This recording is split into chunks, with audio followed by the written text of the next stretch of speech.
Hardware and garden stores. Yes. Oh, sorry. I was going to play Joe.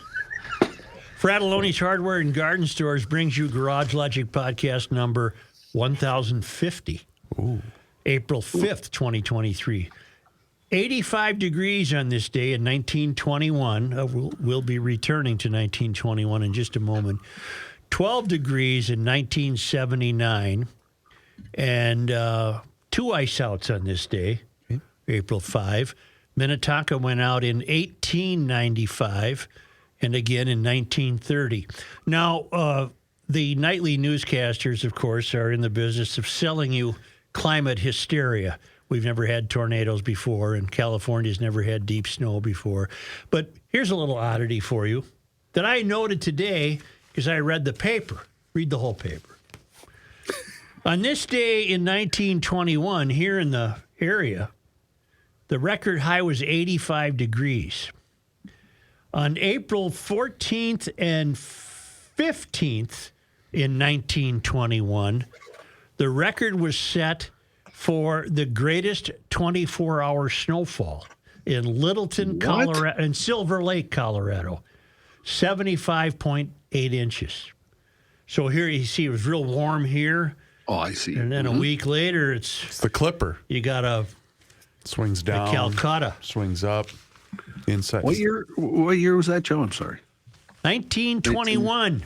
21. And Thank now, you. from the mayor's office above the boathouse on the east shore of Spoon Lake, it's Garage Logic with Chris Reavers manning Technology Corner, Kenny Olson Came from the down, Krabby went Coffee up. Shop, John Heidt in the newsroom, around. and of course, the rookie. Here is your flashlight king, fireworks commissioner, and the keeper of common sense, your mayor, Joe Soucheray. The greatest test of our theory will unfold before our eyes in the city of Chicago. Oh, boy. The theory being, with each new election, you regret the outgoing mayor or city council member or whatever. This will be the greatest test because a clown, and I mean that seriously, named Brandon Johnson, won the mayor's race in the city of Chicago. So there goes Lori Lightfoot. He beat a guy named Paul Vallis, who might have been a hope to save the city. Brandon Johnson is a voice of the Chicago Teachers Union.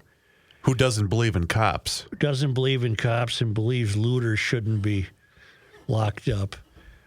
He's a Mysterian, a Bernie Sanders endorsed Mysterian. And God help the Chicago, and I mean that seriously. I think you'll see the ultimate collapse of Chicago. It'll set the example for the ultimate collapse of the cities closest to the tallest buildings in this country. They will all fall. They are all in the hands of Mysterians. They will all fall. There is nothing a Mysterian can bring to the public table that will serve the public well. And so now Chicago has elected Cook County Commissioner Brandon Johnson. And he is not a good guy in terms of representing the public. He will represent in essence now what's going to happen is the teachers union, if they haven't already, will be running the city of Chicago.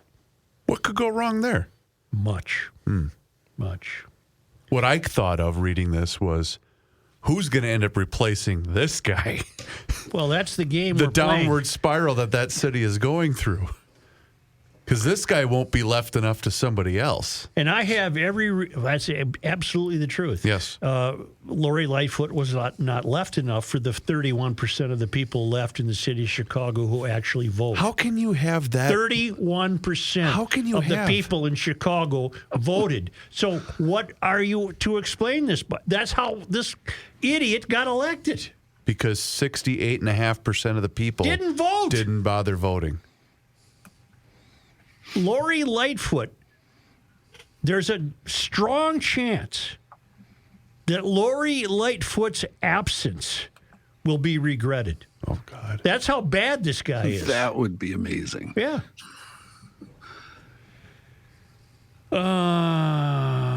Wow. The crime, I can't imagine how the crime will get better. Because his big claim was that he defended the looters because they were doing it because of racism. Wasn't that his bit? Something like that. Yeah. The crime problem, the analysts are trying to tell me that Lightfoot was given the boot because of the crime problem. Well, I got news for you. Right. It's not going to get any better. No. Not with this turd. Well, once we get rid of the crops, there won't be any arrests. Therefore, the crime's going to go down. Right? Crops? I said crimes. Well, I Didn't thought you say- said crops. I meant to say crimes if I did. You said crops. Sorry. You said crops. You get rid of the But you crops. get my logic, right? I do. If we get rid of the police, I do. there's no arrests. The crops and the crimes go down. Yep. Problem solved. No corn coming in. No more corn. What do we know about Paul Vallis, who lost? We know that he was a moderate Democrat who was pro-policing, and that he lost by 270,000 votes. that he would have had Is a that real? chance to not be subservient to the teachers union. He's a progressive Democrat. No, I'm sorry, Johnson's the progressive Democrat. Yeah, Johnson seems like a union puppet, That's all he is. much like our governor. Right, that's right. Yeah. Very similar to the way Walz behaves. And if they put Johnson in a $17,000 a month lakefront mansion, he'll probably live in it, just like Walsey, who's living the dream. Well, we're one Minnesota here, so everything's that's right. going just fine. There were only 797 homicides in Chicago in 2021. I think Vallis lost on his stance on crime. He was going to be tough on crime. That's right. So it was a Go ahead. 51-49 thing again, which seems to be the way the country's going, isn't it? Yeah. Yeah. It's a shame, and I don't think it's hyperbole to say that one by one you'll begin to witness these cities, the major cities in this once great country, will be falling. Yeah. They'll be unlivable. Well, we're already seeing that. There was the study that was released yesterday about the declining population in both Hennepin and Ramsey, and what should anger everybody is the spin that people continue to put on it. Well, people, the pandemic, and no, people are fed up with the crap in the metro area. What spin will the city put on AT&T leaving its own building? It happened yesterday, Joe. I'm glad you're bringing this up. That's what I was getting at. They're saying, well, this is an evil corporation going after money. No. Who said that? Well, you'll see a lot of that commentary on these news articles. AT&T is moving its entire Minneapolis workforce out of its namesake tower to Bloomington. It's moving all operations currently done in the 34-story building on Marquette Avenue. They're going to Bloomington. They say that what's changed is the way people work. The pandemic changed working structures, the way people structure their lives to work, and it's been an anchor tenant in that building since it was built in 1990. It's a gorgeous building. The company has slowly shrunken its space over the years within the building, and now only occupies about 95,000 square feet on 5 lower floors.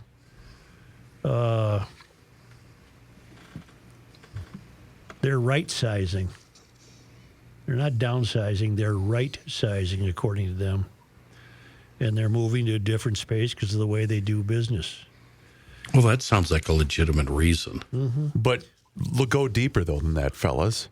I know someone that works there and works for that company. It's because people that work there do not want to come back downtown for reasons like crime. Well, that's Parking one of the costs. reasons, Chris. It's not the sole reason. It's not, but Kenny, this is becoming a trend. Well, you're onto something interesting, and it's just occurring to me now, so I by no means have it fleshed out. But the working from home phenomenon is real, and that can happen. And it's inevitable, I think, that Here's a story. it's inevitable that it will happen more. But isn't it interesting that it's happening at a time when its presence leaves great holes in urban centers for them to become even more downtrodden? In other words, Yep.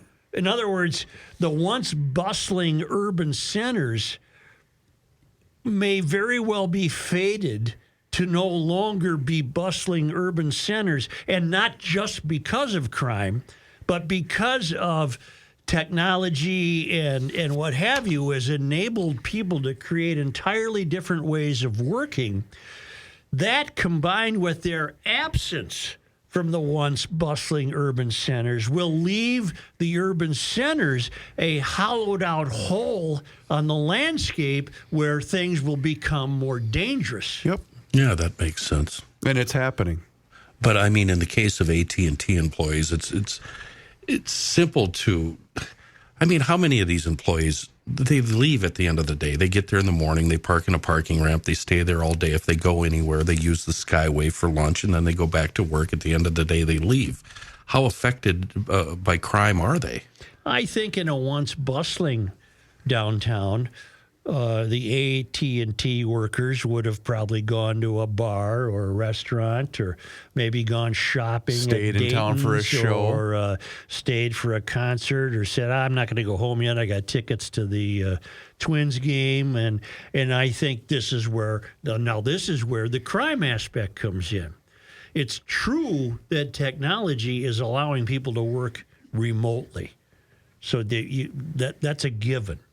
But in addition to the people working remotely, the people left behind who have not yet chosen to work remotely or cannot because of their employer's business, they are less likely now to go to the game, to go to the bar, to go to the restaurant because of their feeling of it being unsafe. Mm-hmm.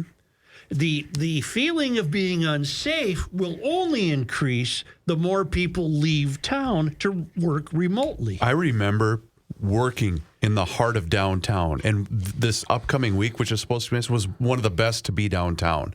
When everyone wanted to go out for lunch on Marquette or whatever. Oh, when spring broke. Oh, it was fantastic. It was one of the best reasons to work downtown. No one has interest in doing that anymore. Well, I've used this before. When was the Super Bowl here? January of 2018, late January. Now, was that the same spring the Final Four was here? No, that was 2019. 2019. It was a year later. As recently as 2019, none of this happened.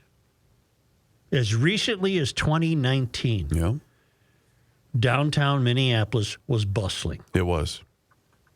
And then you can't let the pandemic off the hook. The pandemic, which I wish we could relive that and do a lot of things differently, because the pandemic, you have to factor in for the ruination of the country's tallest buildings. The minute the pandemic hit, that opened up the prospect of working remotely. Working remotely opened up the prospect of less people downtown. Less people downtown have begun to feel less safe. I can quote you statistics we currently have from the current police chief, O'Hara. Car thefts are up more than 95% from this time last year. I have a question about that story when you're done. Carjackings are down, but police are focusing on just stolen cars. Well, that's what I'm wondering. What's the difference between a carjacking and a stolen car? I don't know. Well, that's I'll get to simple. this. Well, what is the technical difference is what I guess I'm wondering. A carjacking is when you take a car from somebody, they're occupying it. A stolen car, it's just empty, and they break in and they drive away. That's the difference. Okay, gotcha. And the stolen cars are being used as weapons. Escape attempts resulted in 17 squad cars being rammed by stolen vehicles so far this year. Kids as young as 11 and 12 are getting involved in serious car accidents, and then they get involved in more and more serious crime, O'Hara said. According to MPD, in 2022, young people connected to car thefts were involved in 5 murder cases. 13 were involved in shootings, 36 in robberies, and 265 in motor vehicle accidents. O'Hara believes car manufacturers need to be held accountable. Well, O'Hara, you're off my list. You're a bozo for saying that. It's not a car's fault that it gets stolen. It's a human being's fault. But he thinks they need to retrofit cars with safety systems to prevent them from being stolen so easily. God, I can't believe the public mindset from the Attorney General's office on down through the police chief's office to continue to blame the car. Right. Your whole city's falling apart because children are not acting with any moral or ethical integrity. I have no hopes that they will. And you idiots want to blame the car. But to his You've got credit, no hope for recovery. His credit, though, part of this is that he's frustrated because these kids aren't being held accountable. Right, but he can't get away with this blaming the car nonsense. It doesn't work. If they weren't stealing the car, they'd be stealing something else. Anyway, back to AT&T. Man, that's a blow, isn't it? That's a blow for those who believe that the urban centers in America can continue to be viable. They cannot continue to be viable with the present political class running them. Downtown urban centers will never come back with the likes of Carter or Fry or now Johnson in Chicago running things. They don't have good ideas and they don't address truths. Coming soon to Mayor Fry's cabinet, the revitalization of downtown sustainability, urban, whatever you want to call it. That will be their plan, is to create another bureaucracy to address this problem. The problem has long since fled the barn, boys. It's over for you. Your city's over. It really is. I hate to keep being the the dissenting voice here. Go ahead. But Timberwolves attendance is up. It was up last year, and it's up this year. Okay. And I guess a real test will be home opener for the Twins. Which isn't sold out yet. But that could also have to do with weather. Well, home openers do well. I mean, hell, the home opener in Baltimore's not safe. Home opener is going to draw a crowd. But the Twins did have poor attendance last year. I mean, we're making a lot of outrageous assumptions here. It'd be nice if we could get a business owner on the phone and get some real truth. No, I'm the one making the assumptions, and I don't think they're outrageous.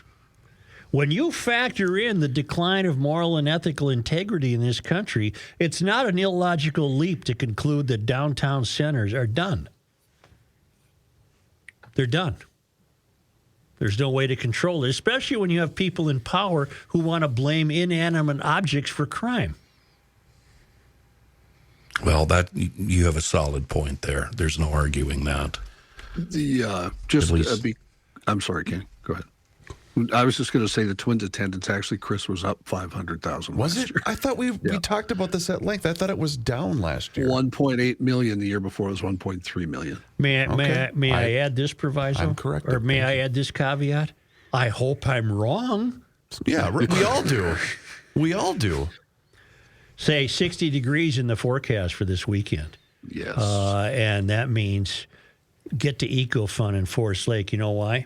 Because Kaylin Bloom, daughter of Tim, the owner, will have an electric bike demo day from 10 a.m. to 4 p.m. Not only can you learn how to ride the newest electric bikes, you can try all of them and get fitted by an expert. There's over 400 e-bikes in stock, and they're on spring sale. Free GL T-shirts with every purchase. Nice. This is the home to the electric bike expert, Caitlin. She's been flown around the country to help people understand the correct fitting of an electric bike.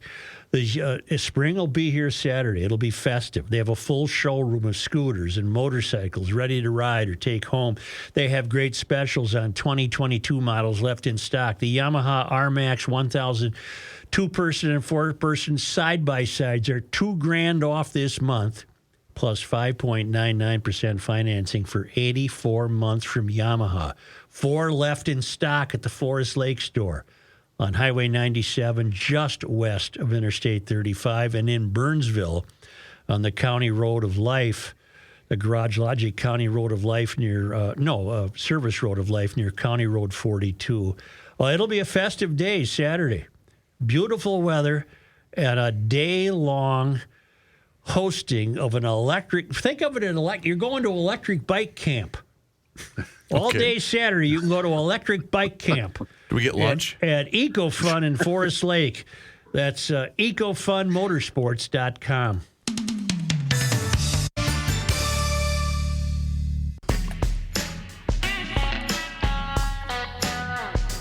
Where do I see it? Right over there.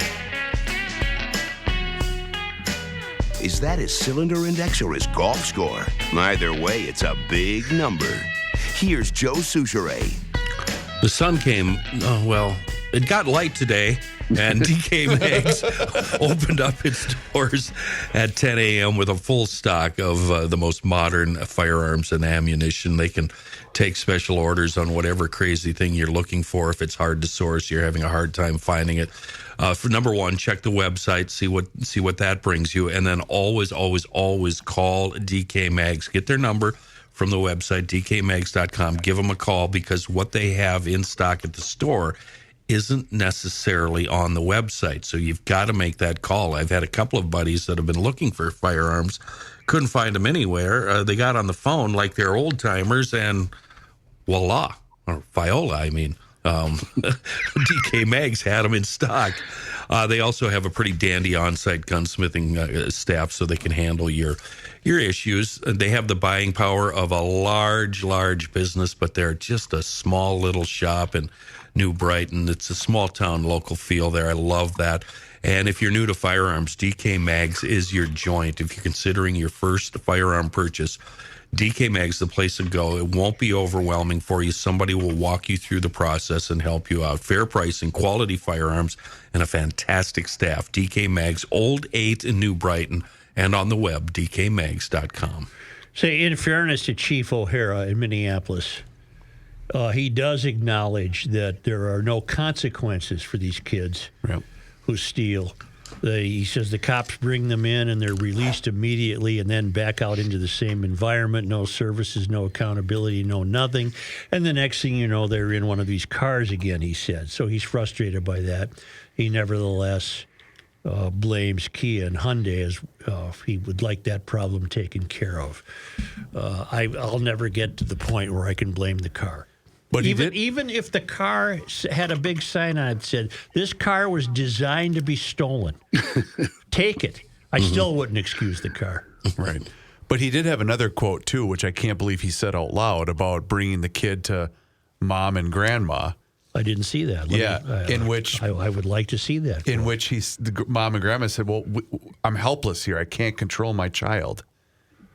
He didn't say anything about Dad. At the same time, when the police take kids into custody that are involved in crimes in these cars, there needs to be some sense of accountability. There needs to be some consequence. There needs to be some kind of support for mom and grandma who come to us and say, I can't control my kid. What an interesting... wow. Yep. There was no mention of Dad? That is but I don't think O'Hara was being insensitive. Of course he wasn't. He's speaking in reality. Yeah. MPD says it needs help from the community to help stop the rising number of stolen vehicles. They say they know where your children are, and if you own a Kia or a Hyundai, use a steering wheel lock. Or if you can, park in a garage. We're just never going to let Kia and Hyundai off the hook for this. But what an indictment. Without any type of accountability, who in their right mind thinks that this problem is just going to correct itself? It's not going to. Progressives do not have good ideas. They don't have a firm grasp of reality. That's why the country's biggest cities are going to collapse.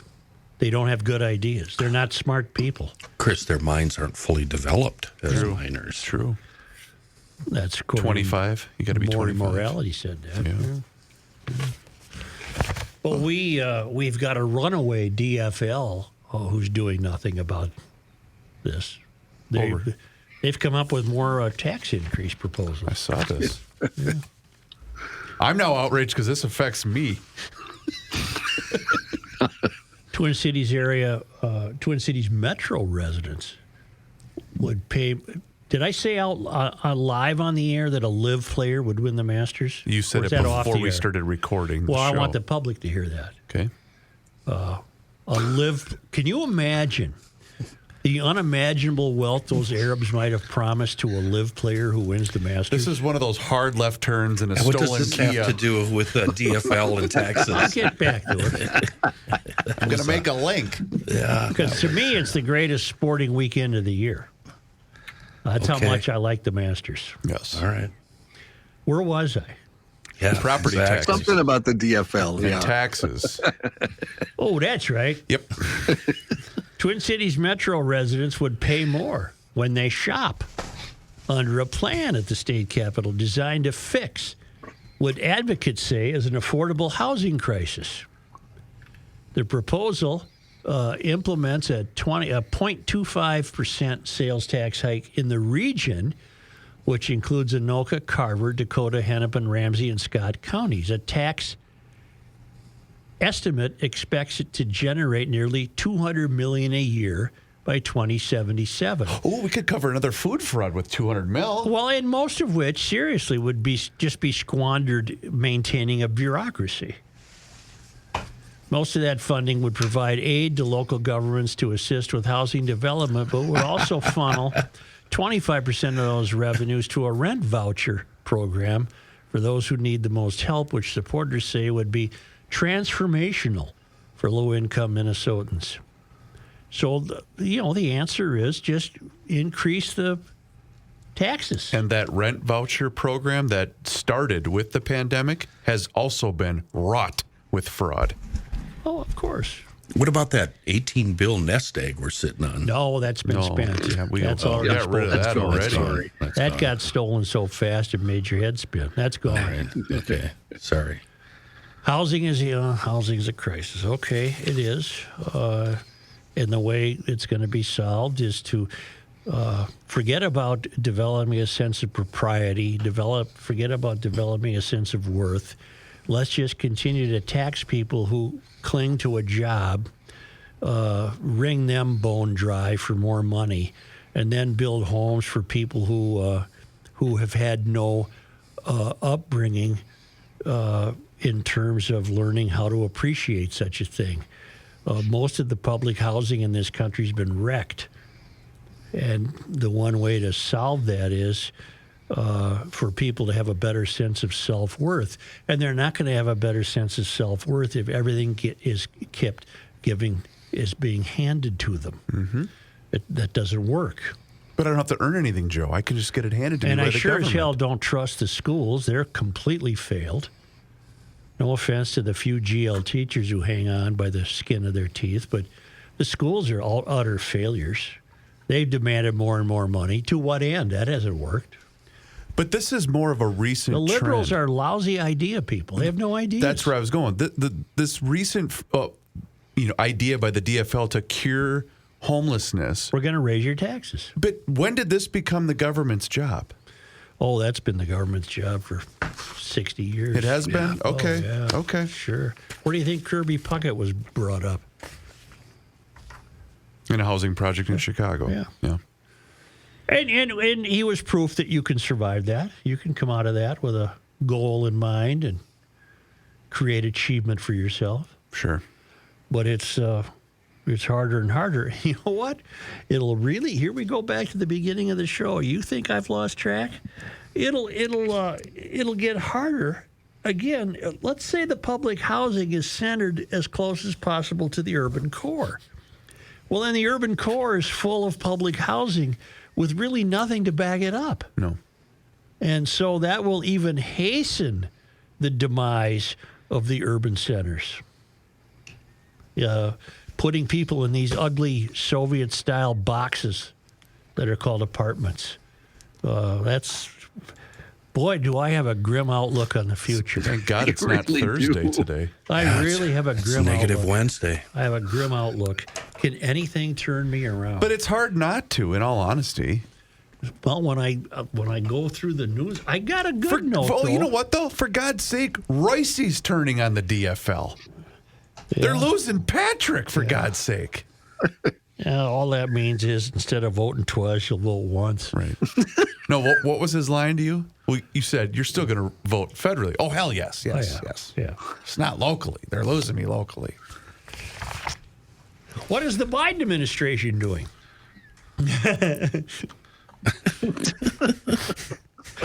Well, we're bringing about the light bulb ban is coming this week or coming weeks, because that's the problem. Yep.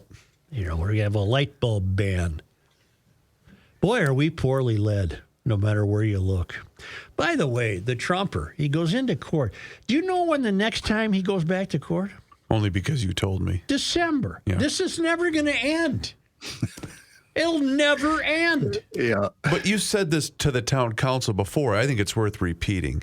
When you got the DA from New York getting up on his pulpit saying, well, we're going to hold everyone accountable regardless of their status. Okay, pal, who are you kidding? They let career criminals back out on the street in a revolving door. Murderers and what have you. And I mean, New York is a crime-infested hellhole. this is a bleep show is what Careful. this is. Careful. And it makes you wonder just about our whole system of justice. It works too slowly. This guy doesn't have to come back to court until December. God knows what might happen between now and December. If That's it even, damn near a year. But that's also if it even gets to the courtroom, right? Right. In the meantime, we got to get your light bulbs changed. Oh, the hell with it. Incandescence and some fluorescence. Yeah. Because of high, mercury? Oh, no. It hurts the earth or something. I don't know. Boy, I got to tell you, I went to Frats, I don't know, a couple months ago and got one of those, what are they called, Kenny? The butterfly ones for your garage, where you screw it in and it's got the 3 wings that stick out. Yeah. That sucker lights up those the are cool. entire Yeah. Are garage. they fluorescent? No, it's an LED deal. It was It's $15. Oh my Yeah. God, are they sweet? Joe, I've You got just- two strands. What do I have? 16, maybe 32-foot strands of LEDs in the shop. It's like an operating theater in there. It is so bright and so cheap to run. They're so wonderful. To do good work in a shop, you need great light. Yeah. But then I also have a string of fluorescents over the bench, which are also wonderful. A hosed down floor, a shut garage door, and extraordinary lighting are the keys to varnishing. Yep. You can't have good lighting, though, without power. Right. Which you And then if you're working on a vehicle, a hat light or a headlight helps too. Oh, I love that hat light. I got a light on my miner's head. helmet on I your got a forehead. miner's light. You got to have those. No, they got a strap on them. They're amazing. For as wired up as I am, there was nothing I liked more than to close the garage door, hose the floor down, turn on my amazing lights, and just sit there and varnish. A little music on in the Just background. huff all that varnish for hours. I wore the mask. You're high for about 3 days. I wore Fantastic. the mask with the 2 circles at the end of it. Those The things, filter pods? the filter deals. At what point during the project, then, do you call Rook to come over to check to see if it's dry? When the boat was almost dry. Yeah. Let me touch this part. But big fingerprint right there. There's no fixing that. You got to do it over. I bet he didn't realize that. No, he was hard pressed to know what a boat was. Is he related to that Whitaker family, do you think, in boy. Virginia? wow. I don't. That's a shot. That is a shot. He's not going to hear us because he's driving around in Whitaker country in Wisconsin. I hate to get us back on track here, but you'll no longer be able to purchase incandescent light bulbs starting in July. The Department of Energy isn't totally banning all incandescents, just those most commonly used in homes that are not energy efficient. And it sounds like the manufacturers are the ones that are going to pay. Manufacturers who violate the ban could face a maximum penalty of $542 per what they're calling illicit bulbs. We have a Department of Energy that has nothing to do with energy except bitching at people. Right. Right. And they're not elected officials. No. We have hey, John, just for fun. Yeah. Look up how many people are employed by the Department of Energy. Oh my God. They've while never you're doing- once produced one measure of energy. And while you're at it, I just want to mention this. The problem with LEDs is the outrageous cost. The average cost of an LED light bulb ranges $5 to $7, while the incandescent light bulbs normally $2 to $3. I'm an incandescent guy. Yeah, I have a big stock of both. And I like the red color that the incandescents throw off. But the LED's lifespan is much longer, though, isn't it, Kenny? It is, but look at behind me. BFD. See all that reflection on the GL banner behind me? That's Yeah. all from that white light from LEDs. Oh, I thought maybe you just had a black light on in there. How many thousands of people are we paying their salaries for in the Department of Energy? Don't know. The Department of Energy is comprised of approximately 14,000 federal employees and over, we're not done, hang on, and over 95,000 management and operating contractor and other contractor employees at the Mother department's of God headquarters help us. and 83 field locations. They don't even do anything. Oh my God. 14,000 just right there, and then another 83 95 that- field They locations? produce no energy. Wow. They have nothing to do with energy except now 14,000 of them be worried about what kind of light bulb you use. They could fall under the Environmental Justice Squad. That's what they do. Mm-hmm. Oh, and I forgot to mention they're also banning halogen bulbs, which cost an arm and a leg to run, Yeah, but they're good. but they're damn good. I like this function of the Garage Logic Town Council. Jason weighs in. His subject line, by the way, says, Black Helicopter Theory. Bring them on. Let's go. The hollowed out urban cores, Joe, will allow them to concentrate housing and make light rail your only choice. Good luck, Jason. Crime that's, rail. That's fine, but where are you taking people to and from what? They aren't going to be working. You got a drug deal over on Summit, then you got to head back over to... 'Cause that's basically what it is now. Maybe I'm going to see Mueller sooner than I think. He runs a nice memorial. And every time he shakes my hand, he checks my pulse and then tells me, Damn it. patiently waiting. That's the kind, well, Mueller and I have a little fun with it, but it's a very serious business. But he and his family have been in the Mueller Memorial business for more than 70 years, and they make a very difficult part of life transition smoothly for you. Why not celebrate a life well lived rather than mourn beyond comfort? Mueller will take care of these problems. It's called Mueller Mortuary. I've parked mother and father with Mueller, and I can't say I enjoyed it, but it was certainly made comfortable So there you go. by the kind of people who handle this for you at Mueller Memorial. Scott has written a book called What to Know Before You Go. It answers all the questions. They know, of course, that this isn't a joyful time of the year, but they take care of the difficult details. They'll create a perfect event to honor your loved one, bring families together, again, to celebrate the life well lived. They even have a bar at the White Bear Lake location. Nice. And there's not many memorials that can claim that. Again, this is not a fun thing to think about or deal with, but once you learn about it and what's involved and you understand it, it doesn't have to be as overwhelming and frightening as it sounds. I can't recommend them highly enough. I've known the Muellers all my life. Go to MuellerMemorial.com to learn more.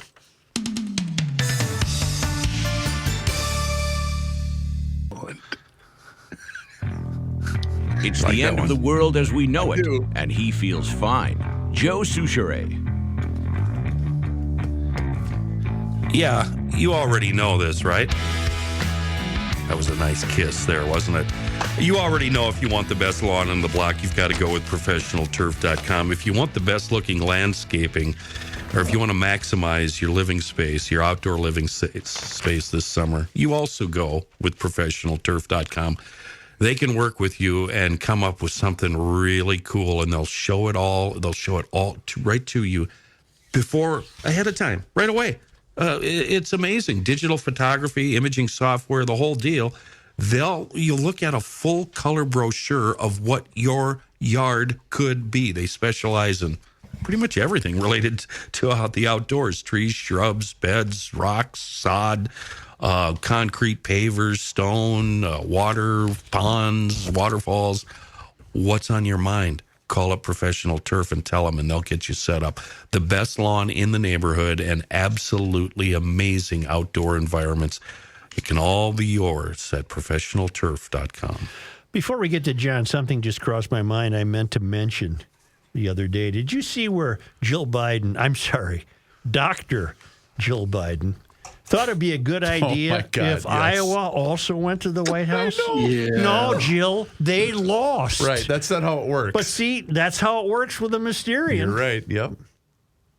And then, thank God, LSU said, "Are you out of your mind?" Well, Caitlin Clark from Iowa said the same Well, thing. good for Caitlin She Clark. said, no, this is LSU's moment. We're not going. Yeah. This is everybody's a winner. Oh, thing. everybody Yep. gets a You get ribbon. a participate. Yeah. Dr. trophy. Jill Biden from the failed academy. Here's John Heidt. That attitude is what has got us in the position we're in right Precisely. now. Yeah. In the news, and by the way, this news brought to you by ProfessionalTurf.com, Minnesota state lawmakers are making progress on a bill that would create a new State Department of Children, Youth, and Families. The idea, you may remember, was introduced by Governor Tim Walz during his budget proposal presentation in January. As written, the bill would transfer responsibilities from existing state agencies to the new department. Representative Dave Pinto, a DFLer from St. Paul, authored the House version of the bill and says there's a division of our Department of Human Services called the Children and Family Services Division. It contains pieces about child protection, child support, homelessness, economic supports for families, and child care. That division would essentially become its own department. In addition, early learning programs under the Department of Education and certain juvenile justice programs under the Department of Public Safety would be transferred to the new Department of Children, Youth, and Families. Lawmakers on both sides of the aisle raising some concerns, though, during a hearing in the House Health, Finance, and Policy Committee yesterday. Representative Danny Nadeau, he's a Republican from Rogers, said, "I think that trying to align these things is a good idea. I really do, but I think it's going to be difficult. I don't see where the efficiencies in this bill on the state level are going to transfer to efficiency at the grassroots level." A Democrat committee chair, Representative Tina Liebling, also voiced caution, said understanding and appreciating we have a problem does not make this the solution. I think there is a significant risk here. The more they expand, the more they don't care that it doesn't work. The bigger they make the government, the less likely it is to accomplish anything. And they don't care about that. Ian Wyatt is a regional economic focused on the Southeast. And he had this, Joe. I was trying to find this while you were talking Is this about. Relevant, yes. Largest population growth from 2020 to 2022. Dallas, Houston, Phoenix, Austin, Atlanta, Tampa, Charlotte, San Antonio, Orlando, and Raleigh. The largest decrease. You ready? Yeah. New York, L.A., San Francisco, Chicago, San Jose, Detroit, Boston, New Orleans, Cleveland, Pittsburgh, and at 11, the Twin Cities. Well, people maybe just wanted to go south and get warmer. Yeah, I'm sure that was a lot of it. Yesterday, Republicans chanting, "It's our surplus, give it back," and wearing shirts with the slogan, "Stop the Madness," rallied at the state capitol to proclaim the Democrats' spending and policy plans have gone too far. The DFL, of course, won full control of state government last year, and since then, Democrats have pushed lots of stuff, let's just say. Their policy measures, coupled with proposed spending increases, were at the center of much of yesterday's protest. Democrat spending would pretty much eliminate the almost $18 billion surplus the state currently has. My God. Democrats' budget plan also includes about $3 billion in tax breaks. The House and Senate tax bills have yet to be released. The details still need to be negotiated, but Walz and DFL legislators have been considering a variety of proposals, including tax credits for families with kids, one-time checks, ending state taxes on Social Security benefits for Minnesotans below a certain income threshold.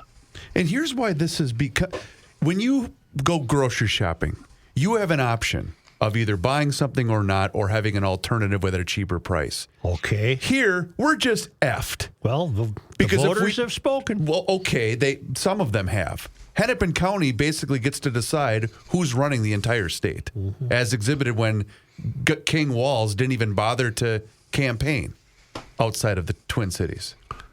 A great example, if you guys want to see what, you see the direction that the USA is headed with this government involved in every aspect of our lives. Go to Amazon Prime and watch Clarkson's Farm, and you can see how government has absolutely killed business and farming and personal freedom, and you cannot get out of bed and fart in the morning without alerting the government. In England. In England. And I tried watching that show, and I don't find it appealing. And that's the direction this country is headed. You really should watch. You really should watch season 2, because he cannot do anything on that farm without pushback from the local government. It is absolutely insane and maddening. Then how are we supposed to eat in the future? And that's what Jeremy keeps asking. And that's the direction this country is going, with government involved in every single aspect of our lives, and them telling us that they're helping us when all they're doing is preventing us from living our best. They're preventing us from pursuing the American dream. Anyway, I had to get that off my chest. Thank you. Members of the United Food and Commercial Workers Union, who work at dozens of Cub food stores, have authorized a strike due to what they call unfair labor practices. They voted yesterday. UFCW Local 663 represents more than 3,000 employees at 33 Cub food locations in Minneapolis and across the West Metro. Members voted 94.5% in favor of the strike. Union members want higher wages for both full and part-time workers. Leaders from the union say the last time a contract was negotiated was in 2018. That contract ended on March 4th. As required by Minnesota law, the union has to wait out the mandatory 10-day cooling-off period before going on strike. According to the union, the next bargaining session is scheduled for April 11th. Among my many careers, I was a grocery bagger. I worked in a grocery store. Was that before or after, what did you call it? Flinging cardboard or whatever the hell it was? That was Sailing cardboard? That was before I flew cardboard. Flew cardboard. And was that before or after you flew out of the second story of some chick's bedroom window? That was an earlier problem. That was. Well, then. There's things not even the town council knows. Right. Yellow banana streak you saw fly across the sky with Joe Souchere. Guy running around with a yellow suit on. The guy can run and pull his pants on at the same time. It's amazing. The former head of the Super banana. The former head of the union that represents Minneapolis police officers is now barred from working as a licensed peace officer in 3 metro area counties as part of a settlement agreement announced yesterday. Following a settlement with American Civil Liberties Union's Minnesota chapter, the former president of the Police Officers Federation of Minneapolis, Bob Kroll, is banned from serving as an officer in Hennepin, Ramsey, and Anoka counties for the next 10 years. The ACLU says the settlement with Kroll stems from 2 class action lawsuits filed over police mistreatment of demonstrators in the wake of the murder of George Floyd. Additionally, Kroll may not serve on the Minnesota Post Board or hold any leadership positions in the 3 counties for 10 years. Following the murder of Floyd, many community groups called for Kroll to be fired or for him to resign for what they said was fostering a toxic culture within the Minneapolis Police Department. He's also been named in several lawsuits. Kroll retired from the police force at the end of 2021. And Bob signed off on this. This is a plea agreement, correct? Bob signed off on this, yes. Well, that's what I was wondering, because basically I'm thinking, well, does he even want any of this? Right. Yeah. As the United States Postal Service continues to struggle with the staffing shortage, job fairs are being held across the country with hopes of bringing in more people to help deliver the mail. That happened here yesterday. USPS held job fairs in dozens of locations across Minnesota and North Dakota. Postal Service said our biggest challenge continues to be staffing, yet we have been able to provide consistent delivery. Mail delivery issues have been a big problem for Minnesotans in rural and urban areas especially, with thousands of complaints last year. Likewise, those delivering the mail are also struggling.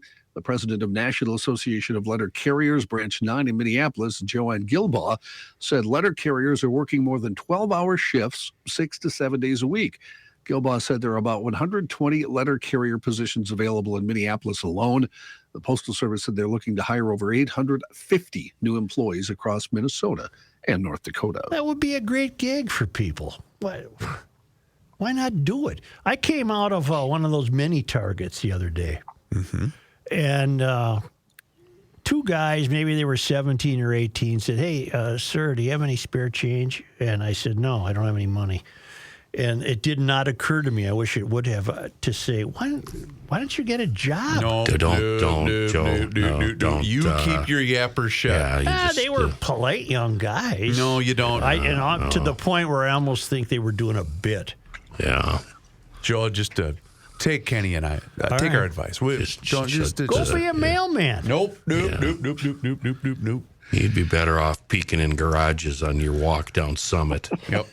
Well, he does that too. I don't do that. Oh, I'm sorry. You Pardon me. did. Well, I I never did. misunderstood. I never Not anymore. did. Yeah, not anymore. As concerns over potential spring flooding grow, the city of St. Paul has taken a procedural step to help respond to flood conditions.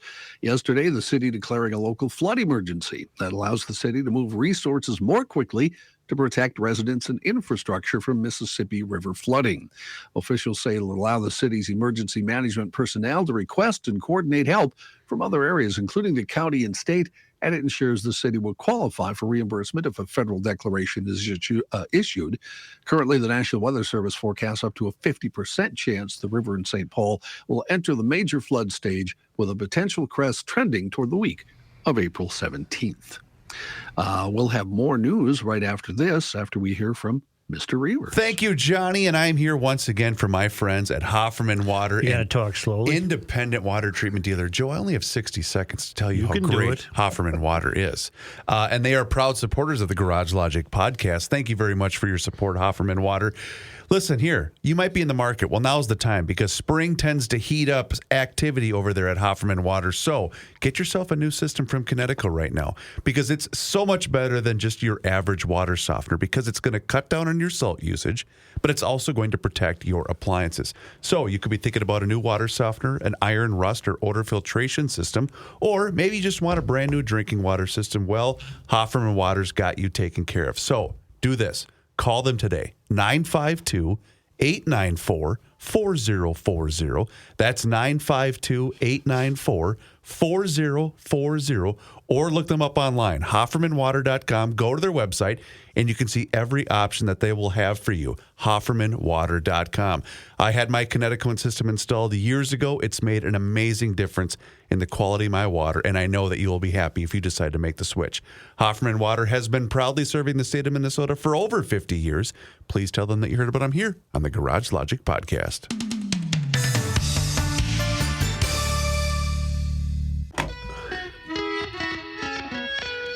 Here's a man who spends hours in hardware stores, sifting through the nuts and bolts of life. Joe Souchere. It's Seafoam Wednesday, the first Wednesday of every month. When you hear those sirens go off right around the 1 o'clock hour, that's a friendly reminder to run out to your nearest retail outfit, grab a can of Seafoam, and feed that automobile, that truck, whatever you're driving, a full can. Give her the full dose. She'll love it. Using that Seafoam motor treatment in your fuel gives you one less thing to worry about. A lot of people don't realize preventive maintenance, engine problems, all you have to do is feed it Seafoam. It cleans harmful gum, the varnish from the entire system. It helps your engine run better, start faster, and last longer.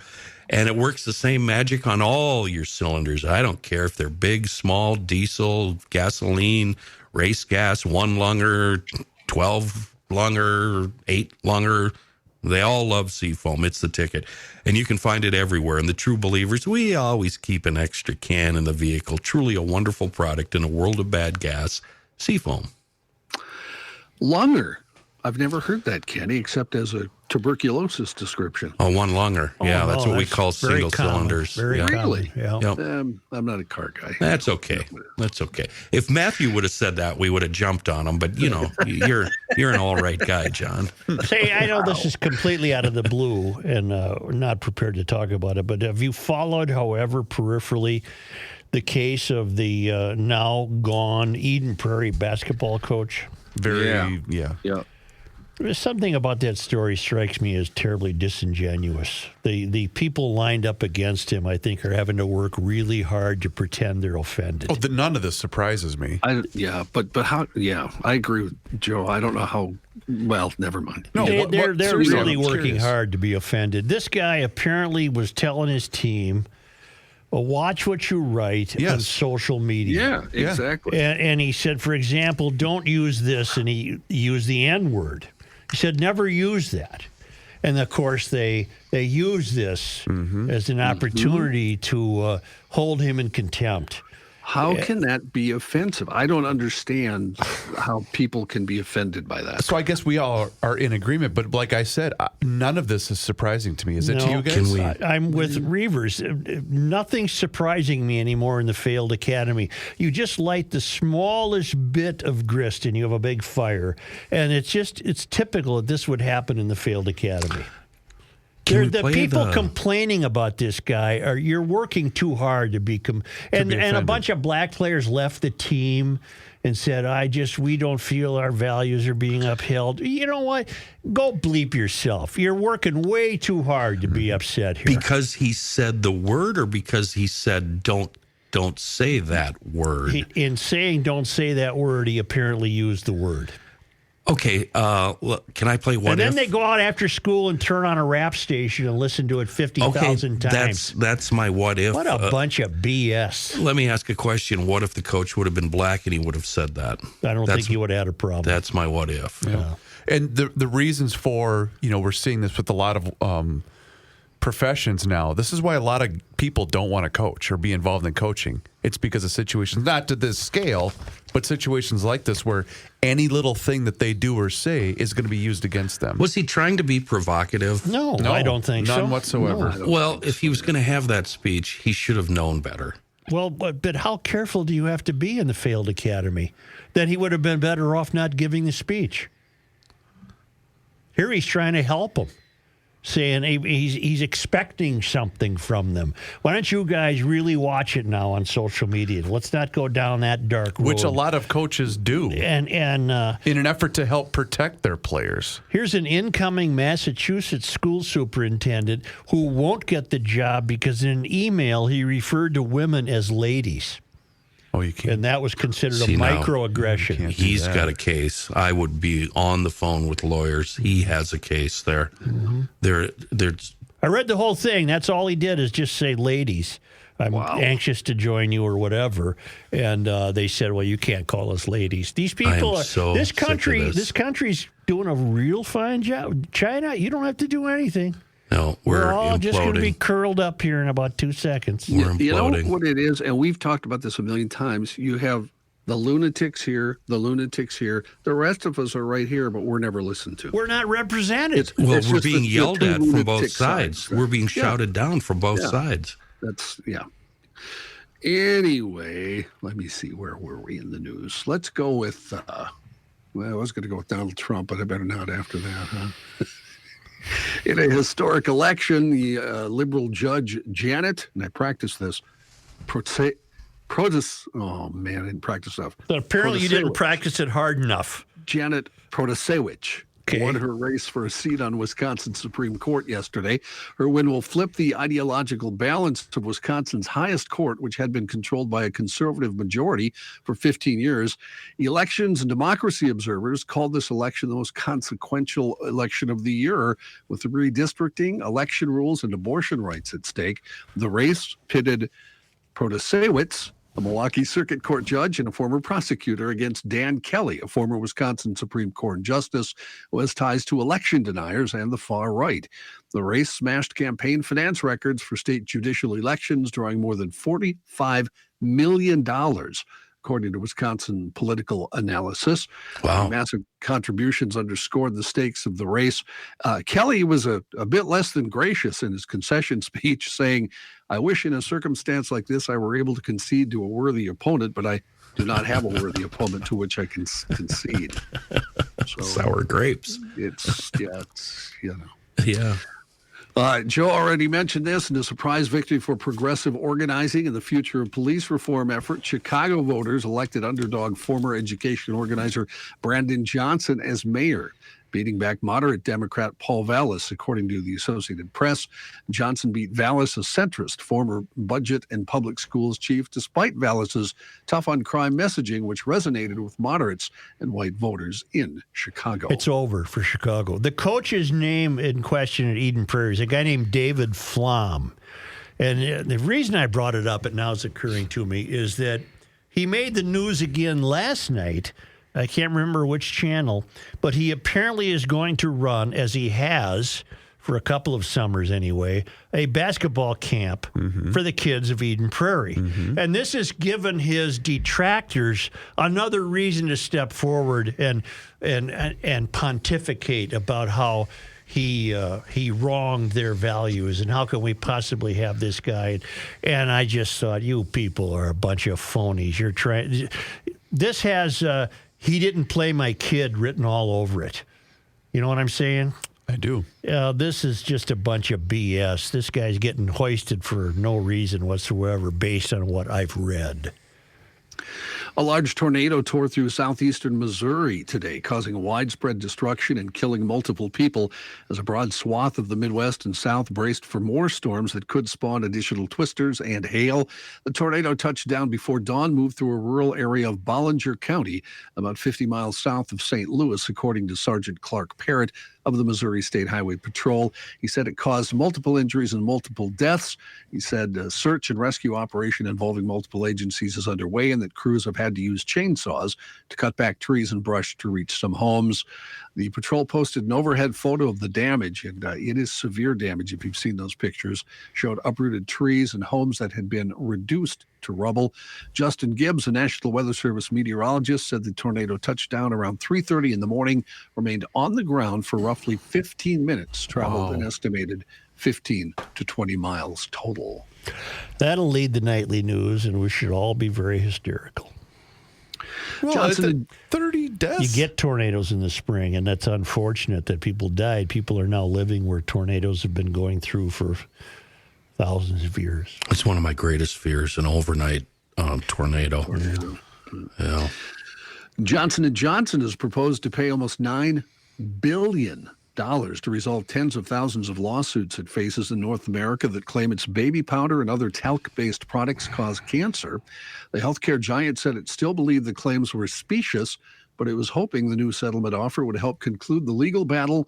The figure marks a big boost over the $2 billion it had proposed previously. The new offer has significant support from people tied to the case.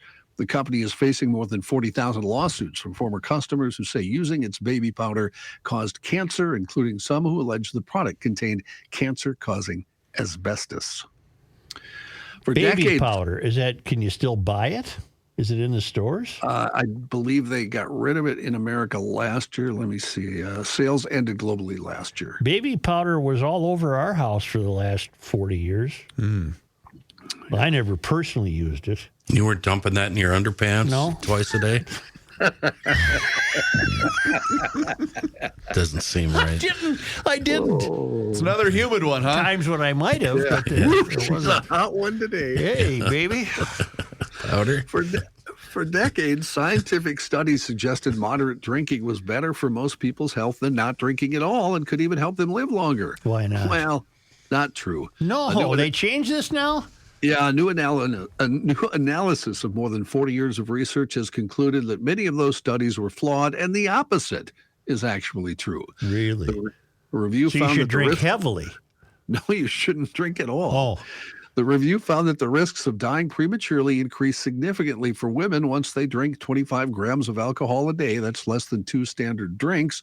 The risk for men increased significantly to 45 grams of alcohol a day, or just over 3 drinks. The new report, which analyzed more than 100 studies of almost 5 million adults, was not designed to develop drinking recommendations, but to correct for methodological problems that plagued many of the older observational studies. Those reports consistently found that moderate drinkers were less likely to die of all causes, including those not related to alcohol consumption. Now they say that's incorrect. So what's the answer? Don't drink is the answer. All right. Good news for music fans who grew up when I did. Remember the Midnight Special back in the 70s? What do you do if you stop drinking but you can't stop eating pie? What kind of pie? Because I really like pie and I don't get it enough. I got a one slice left on a lemon pie and I eyeball that thing Cherry, every blueberry. day. Sometimes I just stick my finger in the pie and lick it a little bit and then save the whole thing for later. I love pie. Sugar, in other words. Sugar. Yeah. For me, it's chocolate chip cookies, too. Yeah. For you, it's pie. Yeah. Yeah, pie. Moving right along now. Back in the 70s, you guys remember the Midnight Special? Sure do, No, John. I don't remember that. It was on... You're kidding, right, John? I think I am. Yeah, okay. On Friday nights after Johnny Carson's Tonight Show, it was on NBC. Burt Sugarman created the show and produced it. Now the 84-year-old has created a channel on YouTube dedicated only to this show. Oh, cool. Yeah, the Vault. I was there this morning for about an hour. Cool. Sugarman's Vault offers a bounty of enduring artists, including Fleetwood Mac at the height of their powers, Dolly Parton when she crossed over from country to pop, Linda Ronstadt, Tina Turner, Elton John, Led Zeppelin, Aretha Franklin, Kiss, Sly and the Family Stone, Johnny Cash, Todd Rundgren, et cetera, et cetera, et cetera. Midnight Special also featured TV rarities like progressive rockers King Crimson, live performances from Steely Dan, and the unlikely combinations like the Bee Gees and R&B legend Wilson Pickett teaming up on Hey Jude. Sugarman is adding clips each week to the YouTube channel and promises entire 90-minute shows as well, which have not been seen in full since they first aired in the 70s on NBC. Parts of the show have been available in DVD sets, but this channel has some stuff that has never been released. Okay, hold it a minute.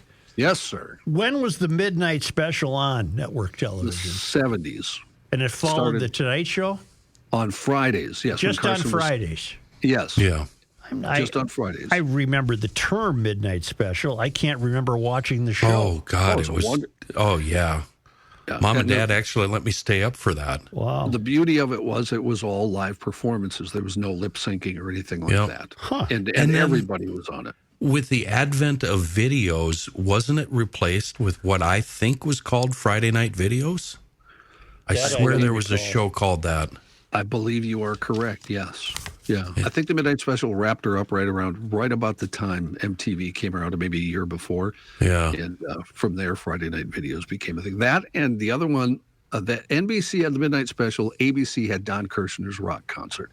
They're both on in the 70s and just were plethora of... Let's not forget Saturday mornings with Dick Clark. Yeah, well, yeah, American Bandstand, but that was There's a local station called Get TV, GT.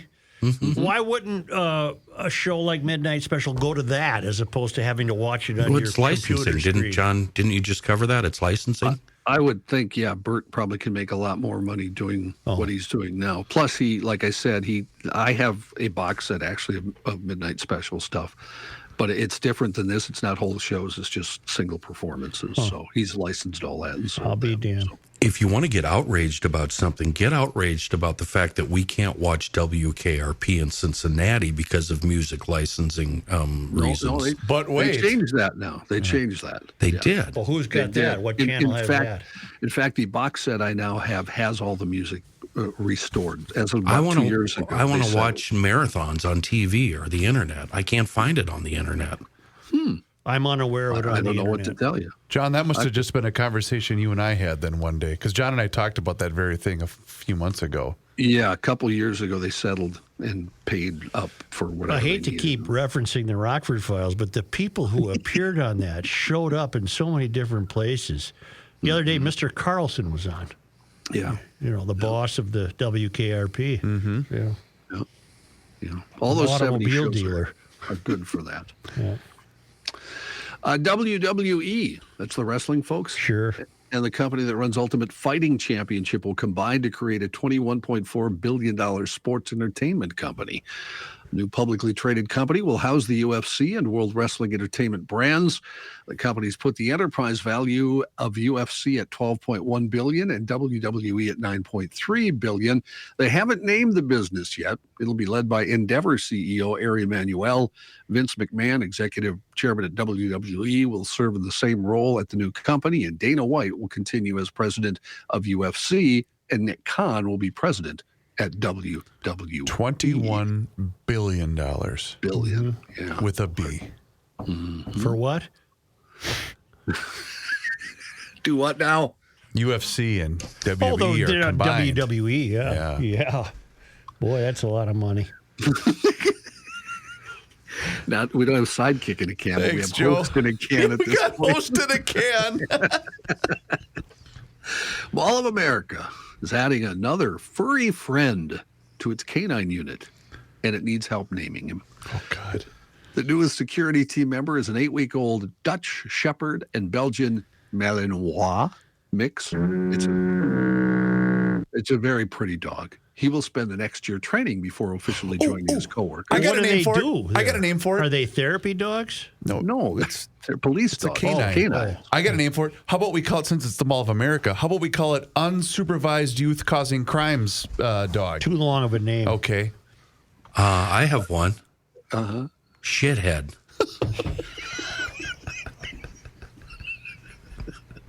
That's a name. Yeah, why not? That's what I call my dog sometimes. The mall is asking Sorry, Ross. people to submit family-friendly single names. that Yeah, are I no don't more think than- that's family friendly. But they Poophead. do want no more than 2 syllables, so that would work, Kenny. Name ideas can be submitted up until tonight, and the mall then plans to choose 5 finalists for visitors. You could call a dog anything; they don't care. You could say Chevrolet. No, you as know, long as you pay attention. Hey, TV set. And they I had just, my dad's feed me. lab. My dad's lab would respond to dummy. It was so fantastic. Yeah. Okay, then. Well, and John, then, that's great. oh, good. Okay, are we done? Good, because I'll just keep giggling. That could be a day. Yeah, thank you. We'll see you then. Okay. Yeah. Okay, bye.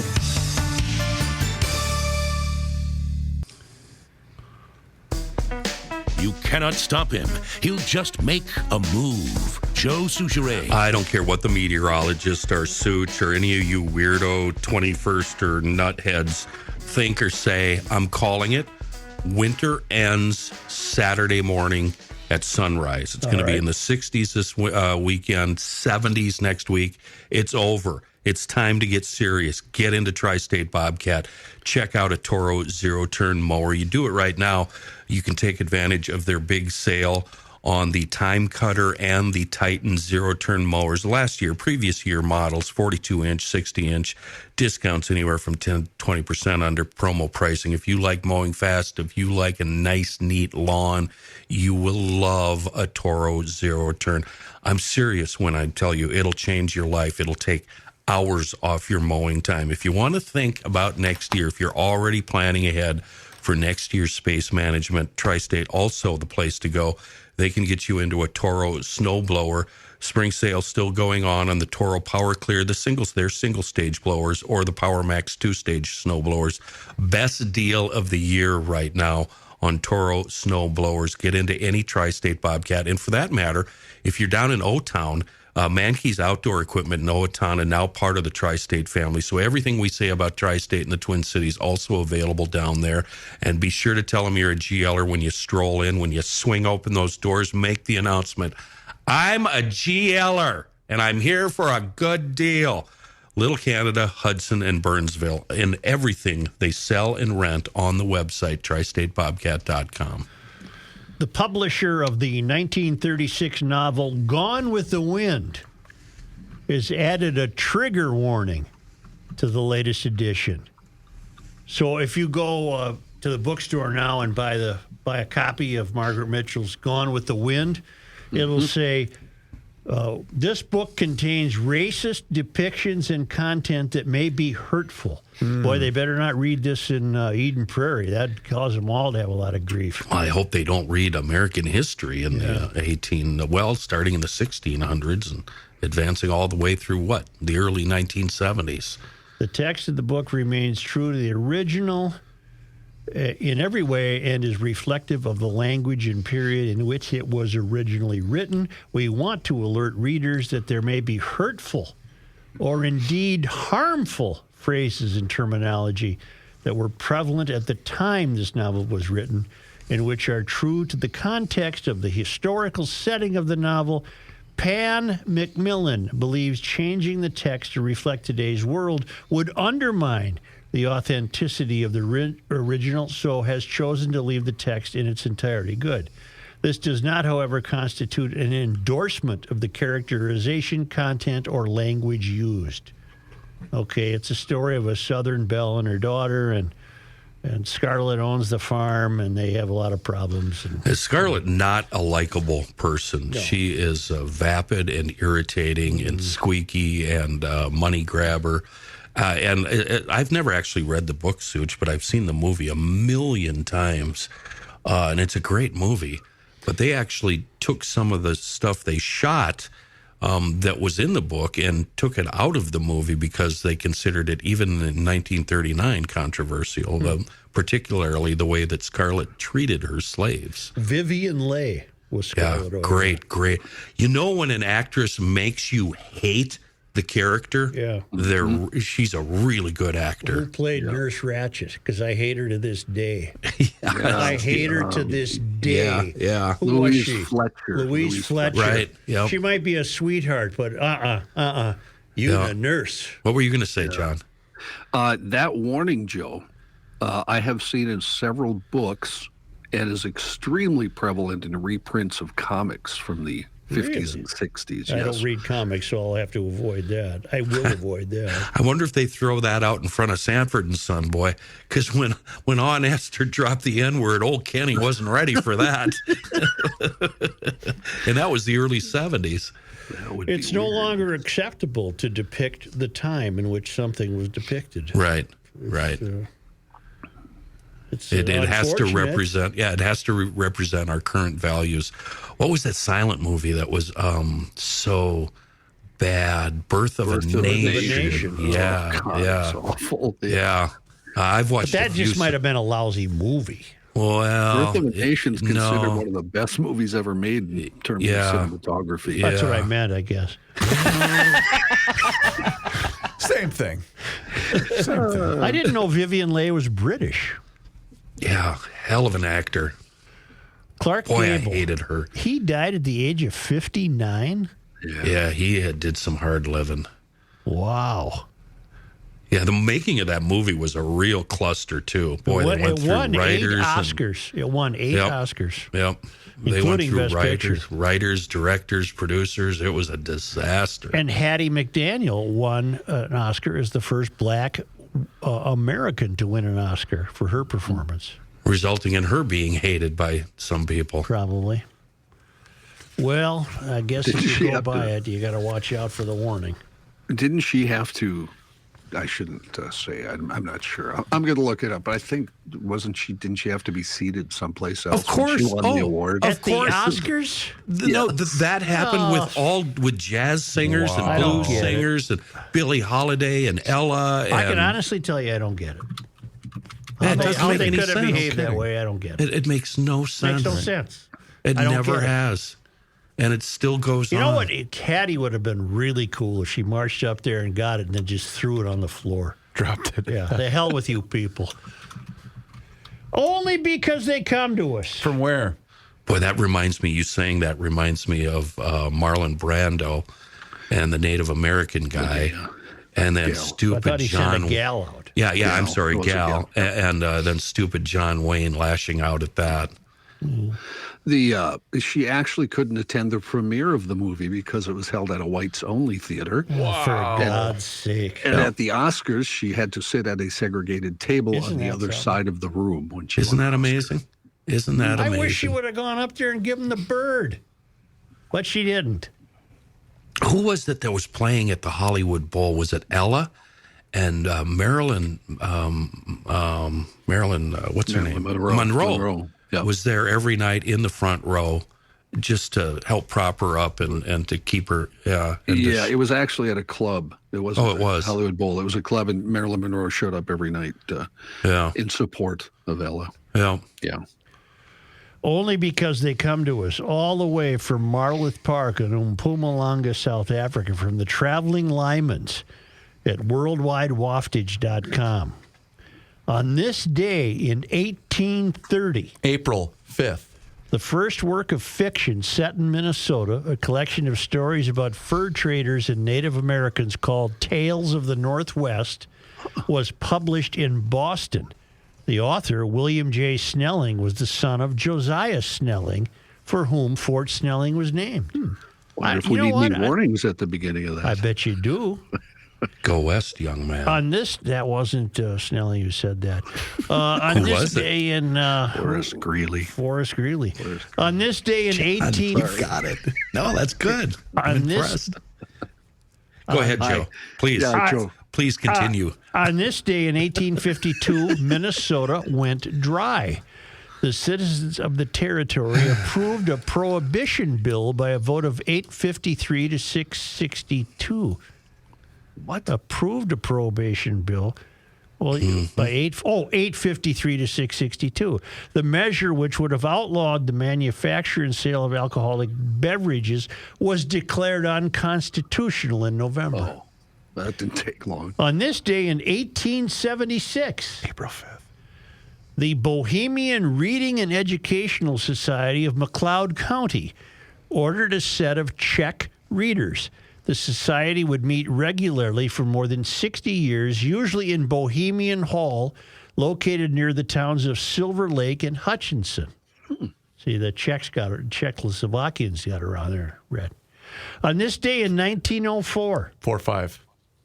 Richard Eberhardt was born in Austin. A poet and teacher, he won the Pulitzer Prize for his selected poems 1930 to 1965 in 1966.